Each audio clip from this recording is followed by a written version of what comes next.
Effroyable. Une scène de crime décorée par des images macabres. La position des corps témoigne de la douleur infligée à Aïssatou et son bébé de 10 mois. Le spectre de la mort était sans pitié dans la nuit du 11 au 12 septembre dernier. Clément n'en revient pas, lui qui avait pourtant parlé à sa sœur adoptive moins de 24 heures avant la tragédie. Pour le mieux. Et vendredi, je l'ai appelée le soir. Et le soir, quand je l'ai appelée vendredi, elle allait très bien. Samedi matin, je l'appelle aussi. Elle me dit ça va pour le mieux. Je recontacte à 21h de samedi, on discute ensemble. Je sors à une soirée. Et quand je reviens de la soirée, je regarde mon WhatsApp, je vois qu'elle a été connectée vers 3h45. Et je la rappelle dimanche matin vers 11h.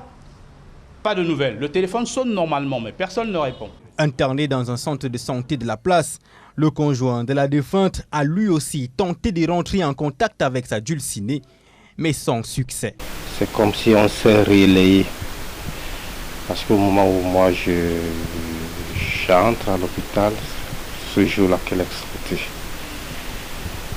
on causait plus dans WhatsApp. Dimanche, on n'avait pas conversé tout simplement parce que, n'ayant pas mon chargeur avec moi, le reste, je ne suis pas au courant jusqu'au point où mon grand frère l'aîné vient me chercher à l'hôpital.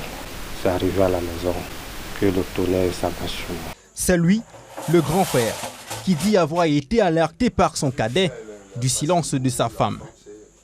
Descendu sur les lieux aux environs de 22 heures, la scène est surprenante, aucun signe de violence, tant sur le corps que sur les portes. On ne sait pas qui soupçonner, parce que les deux portes étaient hermétiquement fermées. La porte ne s'ouvre pas, c'est devant. Donc, celle de derrière, c'est là où tout le monde passe. Donc, la clé, si vous voyez vous-même, la clé y est toujours. Quand on regarde même le corps, on ne voit pas de traces de violence, on ne sait pas. Comment peut-elle se suicider, hein? Elle m'avait promis, même déjà normalement en sortant de l'hôpital, dès lundi, elle devait aller au village. Et voilà que lundi matin, Aïssatou et Noé ne sont plus. D'une manière très étrange.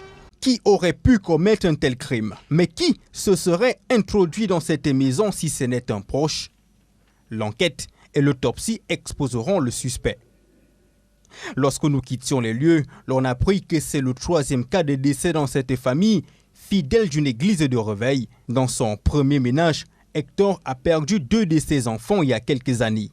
Une mort suspense qui aurait suscité la fuite de la femme légitime.